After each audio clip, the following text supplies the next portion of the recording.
Isang Abarrientos na naman ang darating sa barangay. Kung hindi po siya ipipik ng Converge, kung hindi siya ipipik ng Blackwater, no? Po natin. Pero stick pa rin po tayo kay RJ Abarrientos, no? Stick pa rin po tayo diyan.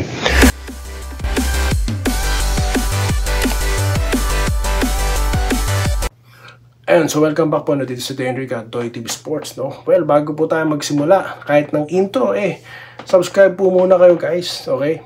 Road to 11K na po tayo. So, sana po bago magsara ang taon, magpalit ng taon, 11K na po tayo mga kabarangay.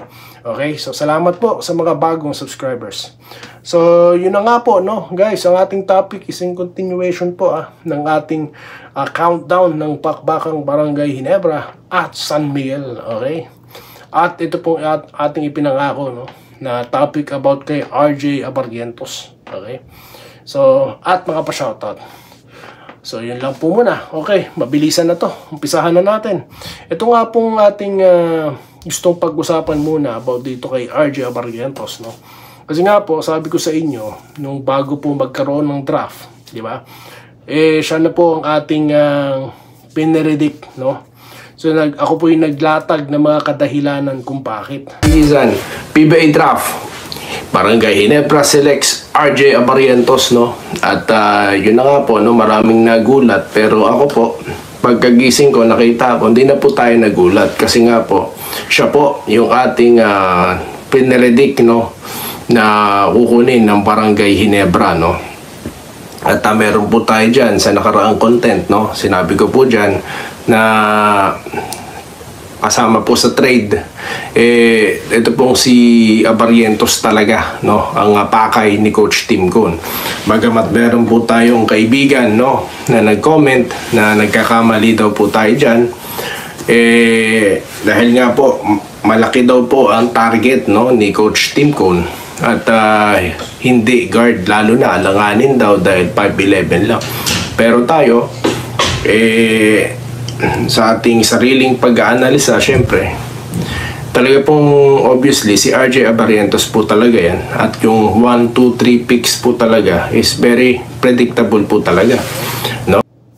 At eventually, kahit po marami ang nagsasabi na hindi yan kukunin, si Balungay ang kukunin, hindi yan kukunin, si Kilan Chongson, so, no? Sila po ang mga binabanggit So, konti po or wala.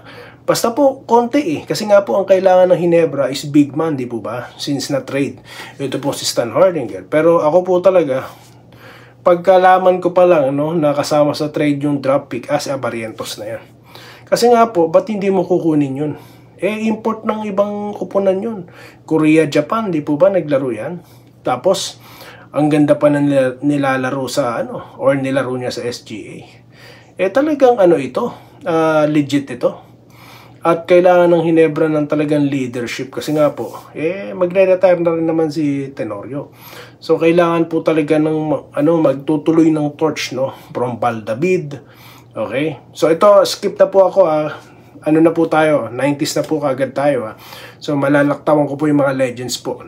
So Valdavid, Helter Brand, no, Tenorio, tas ngayon naman po Abarrientos. Okay. So yan po yung ko dyan, teorya ko dyan, no, na hindi naman po tayo nagkamali. Okay.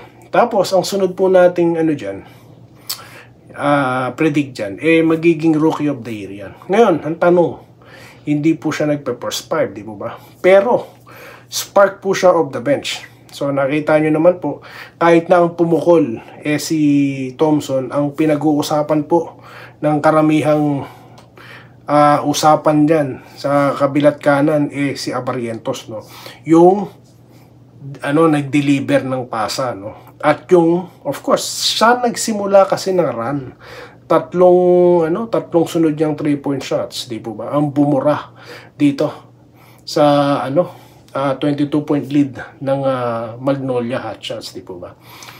Kaya po lumalakas, no, ang ating dyan, na yung ating pinredict na siya po ang posible, no, na maging Rookie of the Year, hindi po malayo na mangyari. Okay.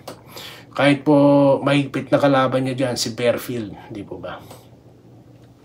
At nahulaan na rin po yan ni Coach Yenkiao, di ba? Tinapik po natin dati, no? Na sinabi niya, generational player ito, kaya tinarget din nila, no? Kaya may tinapik din tayo dyan na nasirang plano ni Coach Yenkiao. So yan po. At sa nilalaro po ngayon ni Abarrientos, hindi po malayo po talaga, no? Na pamunuan niya na talaga ang barangay, no? Di po ba? Kasi nga po, kitang-kita yung compliment, no? Kung naglalaro po yung dalawa na sabay, si Thompson at si Abarrientos. That's what we need. Ang nangyayari lang po kasi, ine-exploit siya pagdating sa, depensa, di po ba? Siya, ililo-low posan siya, di po ba? So yun lang, para pa saan din at mag-i-improve yan, di po ba? So yan po ang ating aabangan dito, no? Kay Ron J. Abarrientos, okay? Napaka-humble na player, no? Si kuya-kuya yan, no? Si idol-idol yan. So yun po. Okay, San Miguel na po tayo. Humahaba ang ating usapan. San Miguel po, no? Sabi ko nga sa inyo, kapag po naglaban na po ang Ginebra at itong San Miguel, sigurado po talagang matindihang bakbakan sa ilalim. Natapik po natin yan noong nakaraan, no? Import si Junmar, no? At di po natin alam, no, kung umpisa pa lang po bababa na kagad sa ilalim si Brownlee, no? So yan po ay ilan sa mga magiging rotational changes po ng Ginebra, no? Dahil sigurado po tayo, no, pupunteryahin na po natin yung ilalim kung saan yan po talagang i-exploit ng San Miguel, okay? At pagdating naman po sa sa guard, di po ba? Mga matchup na yan. Perez, of course, at itong si Holt, no, magbabakbakan diyan. Ron J. Abarrientos, Chris Ross, o di kaya si Chuami Johnson, no, na maganda rin po yung nilalaro. At pag po natin kalimutan, no, na bagamat pansamantala naputol po ng conversion winning streak nila, gusto rin pong bumounce back ng San Miguel. 2 beses po. Or 2 times or 2 ang dahilan dyan. Number 1, makabawi sila, no, sa ginawang pag-i-eliminate sa kanila ng Ginebra, kung matatandaan nyo, di po ba? Pangalawa, yung pagkatalo po nila dito sa Bay Area. Sigurado po ako, ibubuhos nila lahat po ng the effort nila para po sa fans din nila. Dahil marami rin pong fans ng San Miguel. Kaya sigurado po ako, ang pinipredict ko dito, matindi pong bakbakan po mangyayari dyan, no? Of course, si Lassiter po, no, isa pa tong sniper, no? So maganda po talaga at kapanapanabik pong panoorin yung pagdating po sa number 1, number 2 matchups, no? Maging sa number 4 at number 5. Okay. So saan po natin nahanapin dito si Troy? Mabilis po mag-switch yan 4-3-4-3. So yan po yung kagandahan na may Troy Rosario, di po ba? Pwede siya sa labas, pwede siya sa loob. Okay. So yan po ang tag dito, ilan sa mga inaabangan, okay? At may gusto pa po akong itapik dyan, okay? So next content na po, no, para po may time pa tayo sa mga pa-shoutout. Okay, shoutout na po tayo. Dito po tayo sa nakaraang content po natin, na tutuloy lang po natin yung marami pong nag-comment. Okay. Dito po tayo kay Willie Bardahe, no, na bumabati din. Pag nakalaro na daw po lahat ng injured players ng Ginebra, sigurado mahirap na yan tibagin. Yes, tama. Wag lang pagsabay-sabay yung struggle nila, no? Or yung off nights. Dito po tayo kay Rino Barra, no? Baral 19. Excited na daw siya makita na kumpleto sila Malonzo Grego plus may Rosario Japet, Holt Thompson, Abarrientos, Missy Tenorio. Panggilas na ang team. Pwede na nga ito lumaro sa EASL, di po ba? Tingin nyo guys, ako gusto kong makita sila sa EASL, no? Dito po tayo kay Clemente Bustamante, no, na NSD pa rin po, no. Shoutout po kay Mrs. Minnie Bustamante, no, ng Malanday, Marikina City, at nagpapasalamat din po siya. Thank you din po, sir. Dito po tayo kay Rodante Sabida, no. Idol, shoutout naman. Merry Christmas and Happy New Year po, sabi niya. Si Lourdes Caparas po na nagpapa-shoutout, shoutout po. sabi naman po ni Marlon Monseneros, no? At good evening po si Renato Andrade, no? Salamat po sir. At ito po si Sir Chevron TV. Sigurado kukuha ng championship ng Ginebra ngayon 2025. Lalo na All Filipino Cup. Kompleto na ang buong barangay, mahirap ng tibagin. So marami pong nagsasabi niya na mahirap na po talagang tibagin ng barangay. Ito po si Sir Ramil Gonzaga na nag-good evening. Sana makalaro si Malonzo para dagdag power ng Ginebra. Yes, maglalaro na po siya. Ito pong January. Okay. Now boss, pagbalik ni Malonzo, lalong maraming iiyak na talangka. Sabi po ni Sir Chevron TV. Alden Peralta, maganda yun idol. Ibang klase pag nandyan si Malonzo, lalong gaganaan ng mga kasama niya. Correct po kayo dyan. Dito po kay Malyari Mascareñas na nagpapa-shoutout, no? At salamat din po sir, no, sa inyong laging pagkomento dyan. Felmar Aquino, good morning brother, manalo't matalo, Ginebra pa rin ako, makapasok lang sila sa finals ay masaya na. Playoffs pala. At magkaroon pa ng maraming memorable game nila. Siyempre, sinong ayaw mag-champion ng Ginebra, dahil hard fan tayo. Iba ang talaga kapag NSD ka. Salamat po sir, no?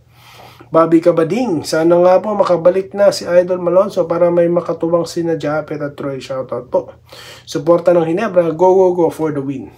Shoutout po kay Sir Bobby Cabading at kay Lope Bucalos, no? Ay, salamat naman, makakalaro na si Jamie. Lakas na talaga ng Jeans. Good luck sa Jeans against SMB. Yun po. Shoutout po kay Ma'am Irene Quiles. Ayan, bago ko makakalimutan. Okay. Pati kay Ma'am Maharot. Okay. Minerva Jaba, no? Hello po sir, looking forward din po ako at hoping na sila ang maging champion next year. Go Ginebra, NST. Sana idol, gaya mo lahat ng vlogger. Ay, salamat naman po. Totoo daw po tayo. Maraming salamat po. Dito po tayo kay Gerald Castillo. Nakita ko yung loads na sabi nga ni CDC na looking forward sila to have a championship next year. It's been a while, sabi nga niya. Kasi nga, 2024 na bigo sila makakuha. Okay po. So, yun nga po, no, posible po yan. At sa lakas po nila, di po ba? Di na po malayo yan. Okay? Kaya wag na po kayo masyadong magalit dyan, Sir Danilo Empeno. Okay? So, yun lang po muna guys ang ating napag-usapan. At ako po patuloy na nagpapasalamat sa inyo, no, sa inyong patuloy na pagsuporta. Dito lamang si Denrica at Doy TV Sports. At tayo po yung magbabalik pa, no? Ipagpapatuloy po natin. May gusto po akong pag-usapan against San Miguel, no? Next content na po yan para hindi tayo masyado mahaba. So, yun lang po muna guys at stay safe po sa inyong lahat. Salamat po sa panonood. Subscribe na para sa mga susunod na basketball at boxing videos.